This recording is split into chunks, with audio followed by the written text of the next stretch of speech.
Voilà, on peut partir, il n'y a pas de problème. Euh, j'ai eu des remarques auxquelles je m'attendais,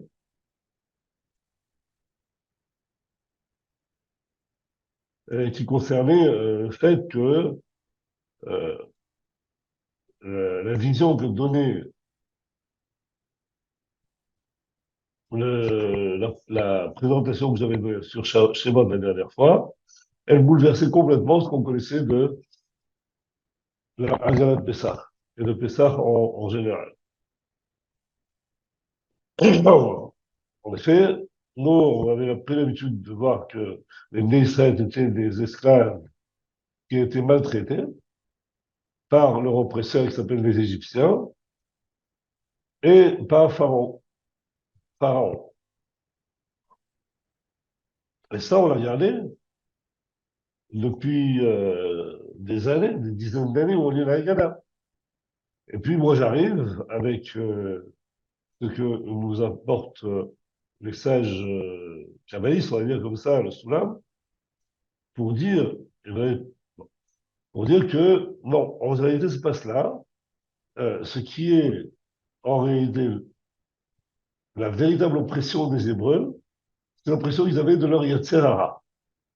Et c'est la souffrance qu'ils subissaient à cause de leur Yetzer Hara qui faisait qu'ils étaient dans un pays d'oppression.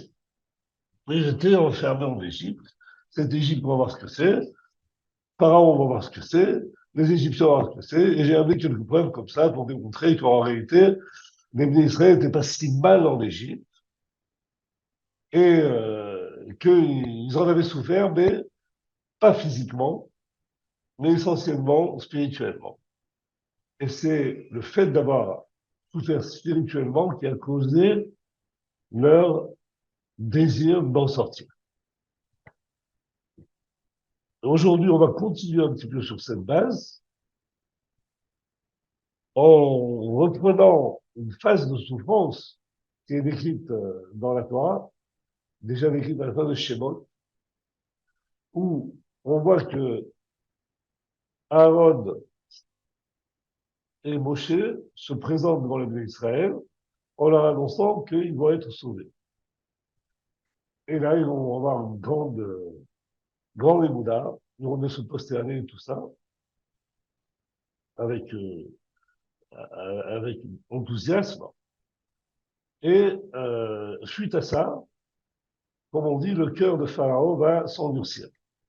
Qu'est-ce qu'il va faire? Il va leur donner des épreuves plus dures encore que ce qu'ils avaient avant.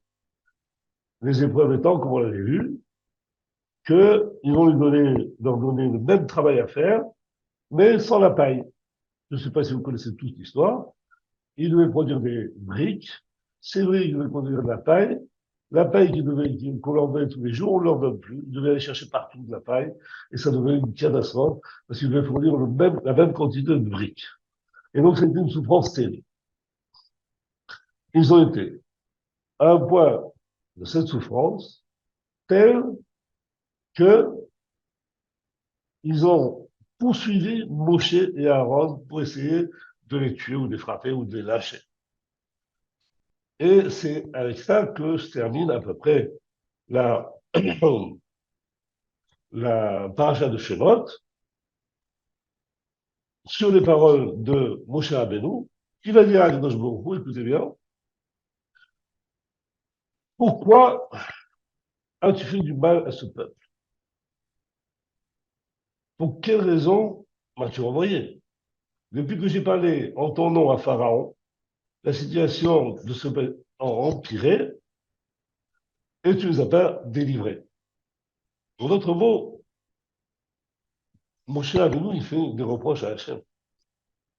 Moshe qui fait des reproches à Hachem. En lui disant qu'il a fait du mal, ça devient un peu problématique. Pourquoi? Parce que Moshe Rabbeinu, c'est le symbole de la Emouna. Parce que Moshe Rabbeinu sait parfaitement que tout ce que fait Hachem, c'est pour le bien. Donc comment y a-t-il pu dire à Hachem qu'il a fait du mal au peuple et que tout ce qu'il a fait, il l'a envoyé pour les sauver, en réalité, il les a pas sauvés. Et donc on se trouve dans une situation qui est complètement l'inverse de ce que ça devait être. Pourquoi, bien que le fait lui donne raison, Moshe a osé prononcer des paroles sur Hachem qui étaient très dures. Il le reconnaîtra lui-même d'ailleurs. Dans un midrash, on dit, j'ai cherché querelle avec Hachem. Maintenant, Hachem, lui, il va lui répondre. Mais avant de lui répondre, il faut comprendre en réalité ce que Moshe Rabbeinu désirait. Pourquoi il a prononcé ces paroles à Hachem en le traitant de quelqu'un qui voulait faire du mal au peuple juif, alors qu'il sait parfaitement que tout ce que fait Hachem, c'est pour le bien. En réalité, cette parole, c'est, comme dit Ibn Ezra, ce sont des paroles d'un élève à son maître. Quand un élève ne comprend pas quelque chose, il pose des questions à son maître parce qu'il a le désir profond de comprendre ce qui s'est passé. Que s'est-il passé exactement? Pourquoi as-tu eu cette attitude vis-à-vis des Bnei Israël alors que tu aurais dû avoir une attitude complètement inverse? Ça, c'est la question de Moshe. C'est pas une question qui marque un doute sur la bonté d'Hachem, c'est une question d'un élève qui veut comprendre à quoi correspond cette attitude d'Hachem vis-à-vis des Bnei Israël. Alors Hachem lui répond. Que lui répond-il? Il lui répond en quelques mots. Elohim s'adressa à Moshe, il lui dit, je suis Hachem. Voilà la réponse de Akadosh Baruch Hu vis-à-vis de Moshe. Je répète, Elohim, c'est quoi? C'est le nom du Dieu de justice, de rigueur. Hachem, c'est un nom de bonté. Et il dit, moi, Elohim, sache que je suis Hachem. Il faut essayer de comprendre ce que ça veut dire. Pour l'instant, on a très peu de données pour le faire.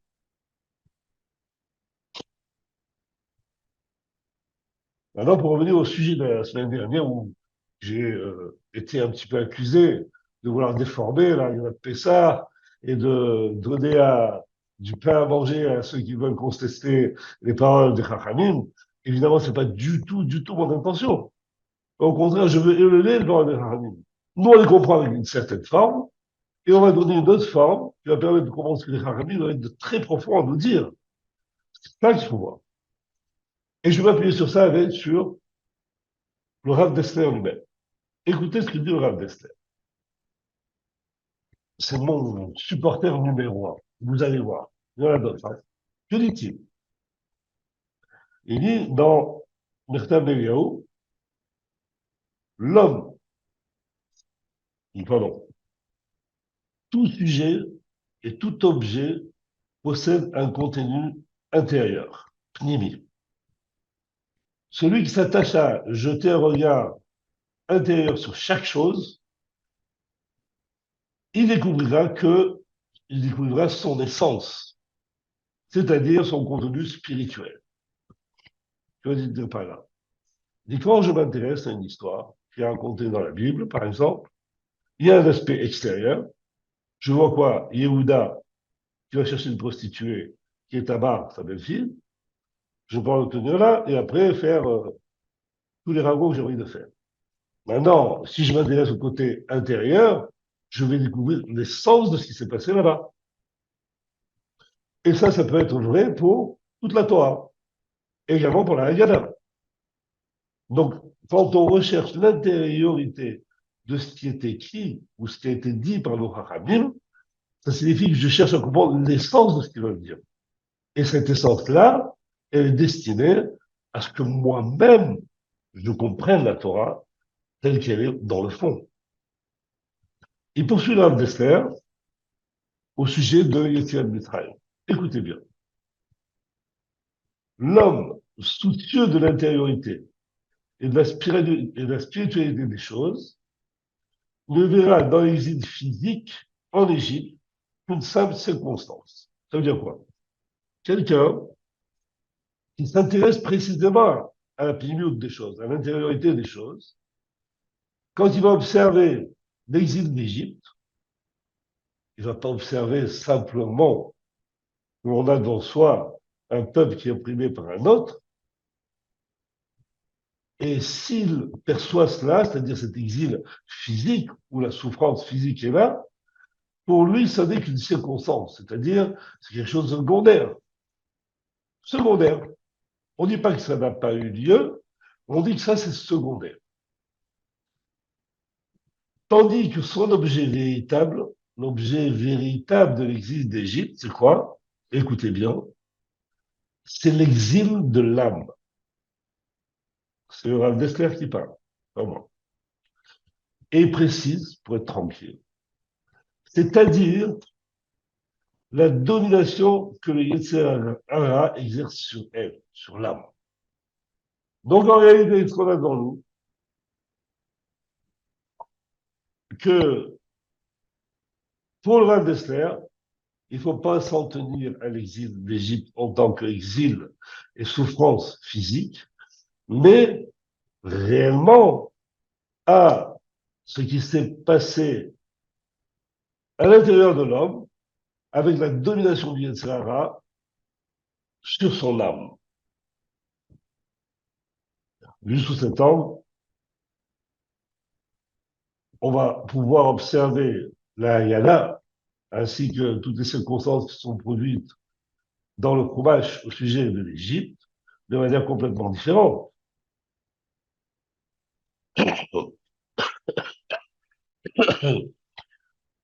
Et on va dire en réalité que tout l'exil physique des Hébreux n'est qu'une allégorie qui va me permettre quelque chose de beaucoup plus, de comprendre quelque chose de beaucoup plus important, c'est comment moi-même je suis dominé par les Sahara, comment mon âme est dominée par les Sahara. Ça, c'est ce que propose Rav Dessler. Maintenant, Rambam lui-même, c'est un deuxième support. Qu'est-ce qu'il dit Rambam? Rambam, il a écrit une lettre à son fils, et dans cette lettre, il lui dit, tu dois savoir, mon fils, que Pharaon, le roi d'Égypte, est en vérité le Yetzirah. Le Yetzirah.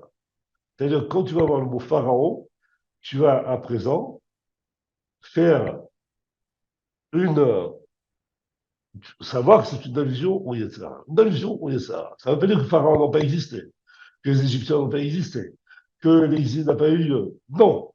Mais toute la description qui en est donnée, on a une description relativement faible de tout ce qui s'est passé là-bas. Mais tout ce qui s'est passé par là-bas et qui est entré dans les mots de la Bible sont là pour nous faire montrer quelle est la forme d'exil que nous fait subir le Yetzirah.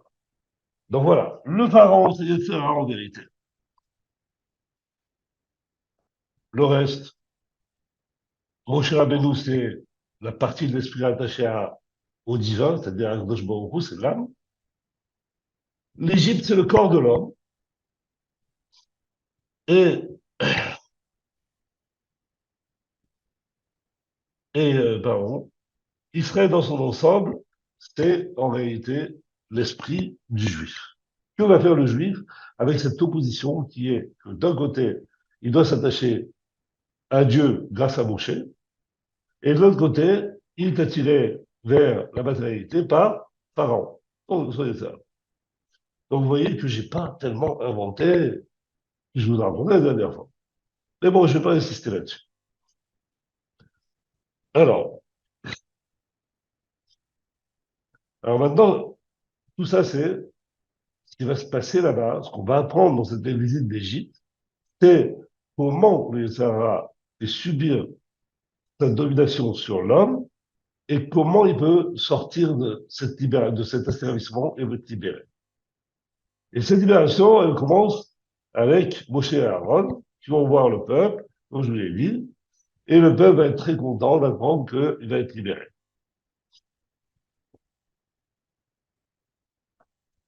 Il faut savoir aussi que le peuple hébreu, pendant toute la durée de ces années passées en exil, avait progressivement quitté la voie de leurs ancêtres. Et peu à peu, ils se sont assimilés aux Égyptiens au point de leur ressembler complètement et d'avoir une vie aussi dépravée qu'eux-mêmes, comme en témoigne le prophète Heskel, qui est décrit comme ça. À son époque, il expliquait que tu as accru ta débauche en souvenir des jours de ta jeunesse où tu t'es prostitué en terre d'Égypte. Donc en réalité, l'Égypte était une terre où les d'Israël se sont complètement dépravés. Ainsi, les Hébreux, qui ont vu le degré de décadence qu'ils avaient atteint en quittant la voie de leurs ancêtres, voulu en sortir. Et ils ont tenté de retrouver cette voie et ils vont constater que de trouver cette voie, ça veut dire quoi? Ça veut dire qu'ils voulaient retourner vers Hachem, donc accomplir les mitzvot comme ils avaient accompli leurs ancêtres. Et de cette manière-là, ils auraient pu sortir du joug du Yetzirah dans lequel ils étaient pris complètement. Mais ils constatèrent qu'ils n'en avaient pas la force. C'est-à-dire, ils ont essayé de faire la Ravoda, comme on dit, la Ravoda Tachem, mais la force leur manquait. Il n'y avait pas de force.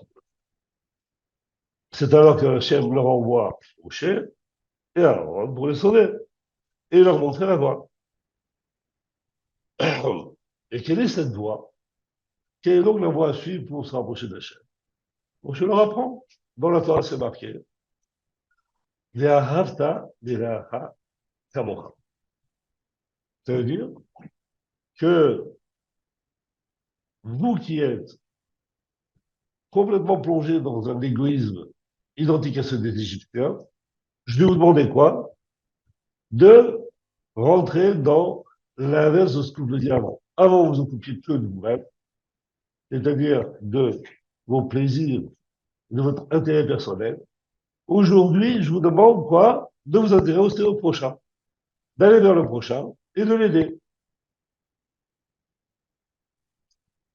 Qu'est-ce qu'ils ont fait les Hébreux? Ils ont pris sur eux de faire ça.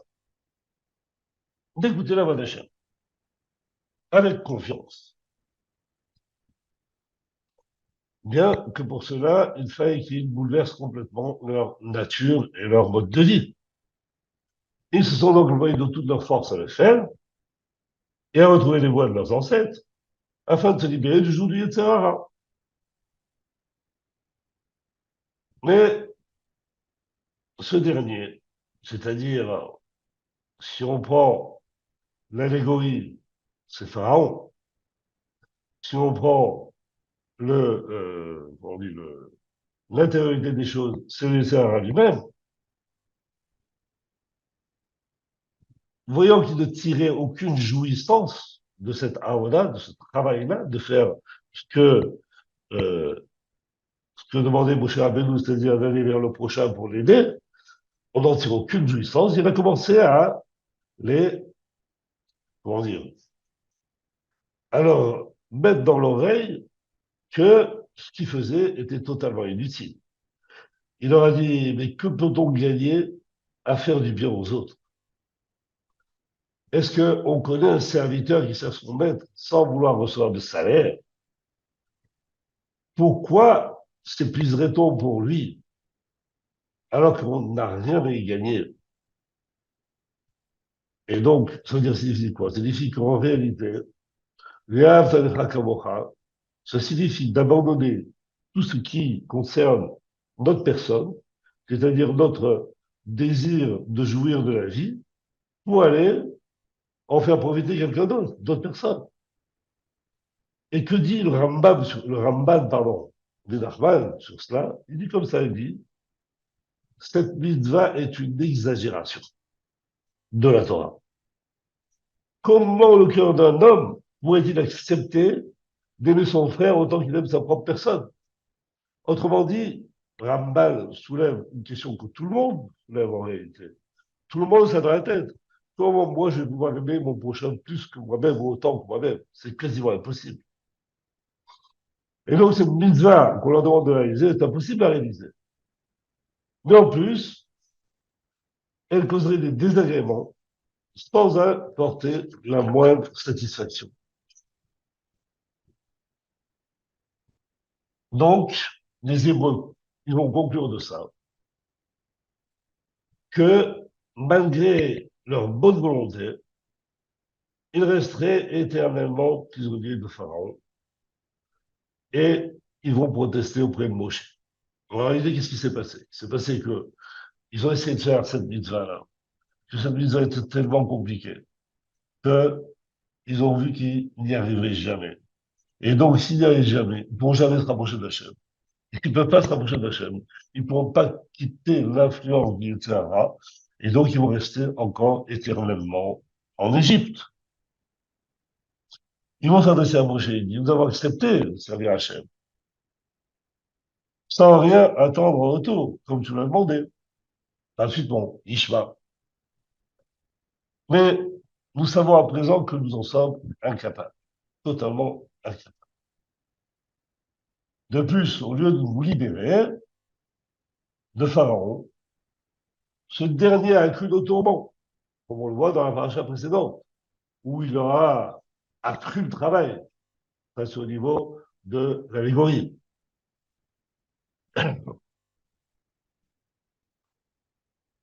Donc, Moshe se tourne vers Hachem, il dit, les Hébreux, ils ont voulu faire ta volonté et te servir de tout leur cœur. Mais au lieu de cela, ils souffrent en constatant qu'ils n'y arriveront jamais. Pourquoi ton peuple doit-il passer par ces souffrances? Et là, on connaît la réponse d'Hachem. Il dit, Elohim parla à Moshe, il lui dit, je suis Hachem. Donc, on va pouvoir attaquer maintenant la réponse d'Hachem, maintenant qu'on a bien compris la question de Moshe. Que cette question était en fait pour comprendre ce que voulait atteindre Moshe, ce que voulait atteindre Akadosh Baruch Hu, et de l'autre côté, comprendre de quelle manière il voulait atteindre son objectif. Alors, on a deux mots dans cette réponse d'Hachem, le mot Elohim et le mot Hachem. Le mot Elohim désigne la conduite du monde de manière naturelle. Tout le monde sait que le mot Elohim, en gématria, c'est Ateva, c'est-à-dire la nature. Donc le mot Elohim, c'est la nature. Et selon les lois de la nature,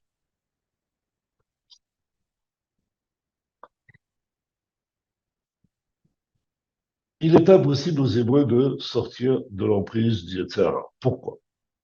Parce que c'est Hachem lui-même qui a donné sa force au Yetzirah. Le Yetzirah est une forme de volonté qui a pour but de jouir en permanence. Et cette jouissance permanente a été implantée, volonté, pardon, de jouir de manière permanente, a été établie par Hachem lui-même. Et si elle est établie par Hachem, sa force est indomptable. C'est la force que vient de Hachem. Et le fait donc, ils ne pourront jamais trouver les forces pour accomplir les mitzvot d'Hachem. On dit, par exemple, les mitzvot comme aimez votre prochain comme vous-même, puisque en eux-mêmes, ils ont une volonté de jouir d'eux-mêmes. Pourquoi ils vont jouir d'autre chose? Donc, c'est Elohim qui a institué dans l'homme cette volonté-là. Et le nom d'Hachem, il dit maintenant, mon nom, c'est Hachem. Elohim, c'est la nature, ce que j'ai mis à l'intérieur de l'homme. Hachem, c'est mon nom. C'est quoi le nom d'Hachem? Ce nom d'Hachem évoque l'amour d'Akadosh Baruch Hu vis-à-vis de ses créatures. C'est un amour inconditionnel, équivalent au l'amour d'une mère vis-à-vis de ses enfants. Du point de vue d'Hachem, plutôt du point de vue, Hachem est prêt à fournir tous les moyens et tous les efforts pour permettre à l'homme de sortir de cet état et l'aider et l'aide nécessaire pour y arriver. Mais cette aide, en réalité, on ne peut pas la recevoir comme ça. On ne peut pas la recevoir si on ne la désire pas. Et donc, il faut que le fidèle comprenne que, d'une part, c'est au-dessus de sa nature de se libérer, de se dégager du Yetzirah. Deuxièmement, que cette situation doit le faire souffrir. S'il ne souffre pas de ça, on bien comprendre de quoi on parle. Dans notre époque, par exemple, on est exactement au même niveau qu'en Égypte. C'est-à-dire que on est tous plus ou moins enfoncés dans la matérialité. Que cette matérialité nous oblige à travailler, à faire des efforts, à nourrir nos enfants, à les envoyer se faire soigner. Ça nous prend du temps, le matin, le midi, le soir, etc. Cette matérialité nous englobe totalement. Et donc, au bout d'un moment, on en a marre. On dit, ah, j'en ai assez, qu'est-ce que c'est que cette vie, etc., etc. En disant, qu'est-ce que c'est que cette vie, on est à l'équivalence des coups que prennent les Égyptiens, que prennent les Israël par le Yetzirah, par Pharaon. Mais là, c'est le Yetzirah, comme il nous conduit dans des chemins qui sont, qui nous amènent à la souffrance, qu'on le veuille ou non. On peut prendre d'autres exemples. Il y a plein d'exemples. Par exemple, quelqu'un qui mange beaucoup de sucre. S'il mange beaucoup de sucre, il va beaucoup jouir du sucre. Et puis un jour, il va avoir un diabète, il va souffrir de ça. Un homme qui, il va tromper sa femme. Ça le conduit automatiquement à une catastrophe qui va le faire souffrir énormément. Il va recevoir des coups à cause de ça. C'est-à-dire que le Yetzirah l'a entraîné dans une voie qui, en réalité, va lui faire recevoir des coups. C'est comme si le Yetzirah lui-même l'avait frappé. Donc, quand on dit que les Juifs ont été frappés en Égypte, ils ont été frappés par leur attitude matérielle qui a entraîné que le Yetzirah le mette dans une situation où ils souffrent, où ils vont souffrir. C'est un peu ça qu'on veut dire. Et c'est là qu'il faut comprendre que Yetzirah, lui, pour s'en dégager, il faut qu'il en souffre, l'homme en souffre. Et après, s'il le désire sincèrement, se serait libéré de lui, à ce moment-là, il pourra recevoir l'aide d'Hachem.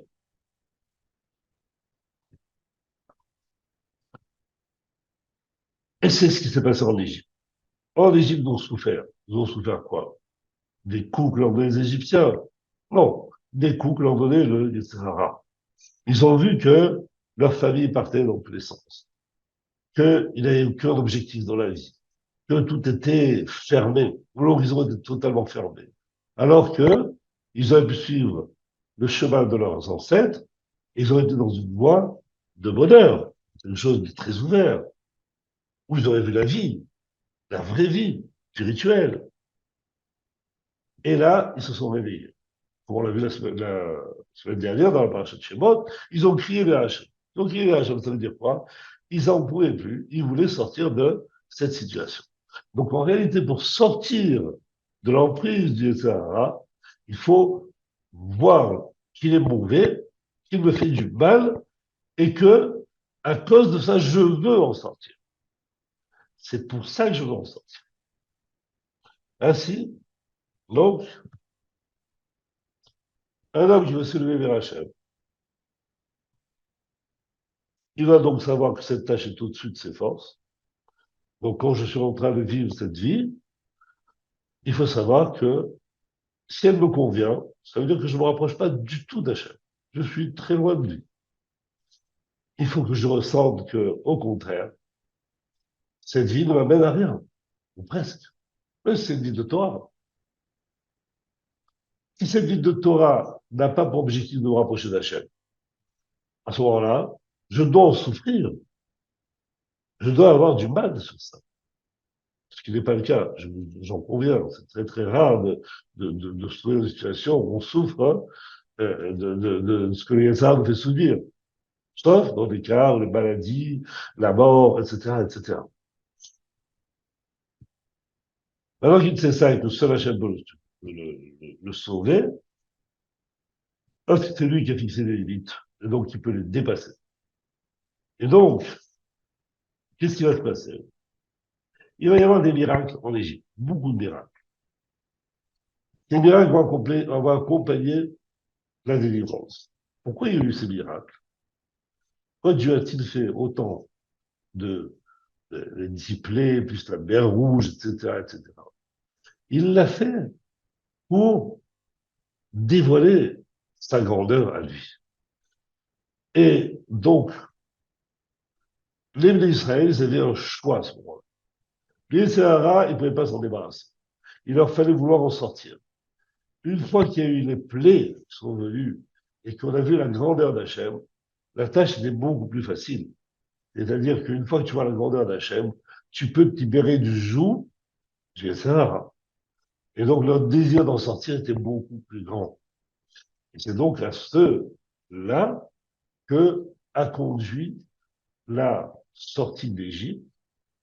C'est une sortie en réalité, non pas de ce pays-là qu'on appelle l'Égypte, ou plutôt l'allégorie de l'Égypte, elle a existé, il n'y a aucun problème, on a des sources, on a de l'archéologie, on a tout ce que l'on veut, mais pour nous, la sortie d'Égypte doit représenter la sortie de la domination du Yetzirah sur nous, qu'Hachem a pu nous faire goûter. C'est lui qui nous a sortis de là-bas. Il a marqué, moi, je vous ai fait sortir, et pas un ange. Moi, pas un envoyé. Il n'y a que moi qui pouvais le faire, je vous ai fait sortir de là-bas. Alors, qu'est-ce qu'on fait? Quand on est sorti de là-bas, il a fallu attendre encore 40 jours pour recevoir la Torah. Parce qu'on ne peut pas vivre toute une vie avec des miracles. Si on veut sortir de l'emprise du Sahara, les miracles vont s'arrêter. On va aller ailleurs. Comme quand quelqu'un il fait tchouva, tout est beau, tout nouveau au début, mais après quelques temps, il va voir que il est dans une galère, que ça marche plus, ses parents, sa femme, je sais quoi, tout va mal, d'accord? Alors, qu'est-ce qui va le sauver de cet état? Et l'empêcher de reprendre le dessus sur lui, c'est la Torah. C'est pour ça que la Torah a été donnée. Et grâce à la Torah, l'homme peut arriver à se dégager beaucoup plus facilement de son Yetzirah grâce aux mitzvot qu'il va faire, mitzvot assez, mitzvot assez. Et ces mitzvot-là, ainsi que l'étude de la Torah et les marasim tovim, c'est-à-dire les bonnes actions qu'ils vont faire, elles peuvent le détacher de son Yetzirah qui veut exactement un but inverse des mitzvot et des marasim tovim et de l'étude de la Torah. Voilà, on termine ici. J'espère que là encore j'ai été assez clair et que, Bezat Hashem, on va continuer encore à développer ce thème pendant plusieurs parachiotes pour que l'on comprenne bien que quand vous allez lire la Haggadah cette année, vous la lirez de manière un peu différente. Un petit peu, pas beaucoup, pas forcément beaucoup. C'est vous qui déciderez. Voilà, merci beaucoup de m'avoir écouté. Le cours était donné, était dédicacé à Moshe Ben Dona, donc ce soir c'est l'Askara, et que Hachem élève son âme, et que tout ce qu'on a fait aujourd'hui élève son âme au plus haut, dans Hachem, qui puisse dire. Voilà. Alors, si vous avez des questions à poser, n'hésitez pas. On n'est pas très nombreux ce soir.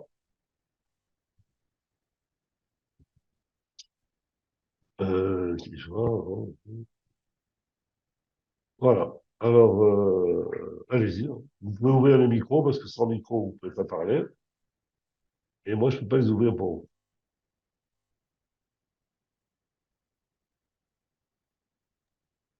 Voilà. Qui c'est qui est là? Madeleine, Bonsoir. Bonsoir. Samuel. je sens que tu as envie de parler. Je te vois pas. Je vois pas où tu es. Ah, elle est là. Ah, Je suis là. Voilà. Samuel, comment tu vas? Bonsoir, ça fait Ça un fait bon longtemps qu'on moment s'est pas vu. mon inconstance, mais ça fait plaisir d'écouter. Je t'entends pas non plus. Mince. Hola, hola, hola. On m'entend pas? Voilà, alors, bon, mais s'il n'y a pas de questions, on peut s'arrêter ici, hein, pas de problème. Vas-y, il va le cacher. Bon, On voilà, tiens. l'entend. On l'entend très bien.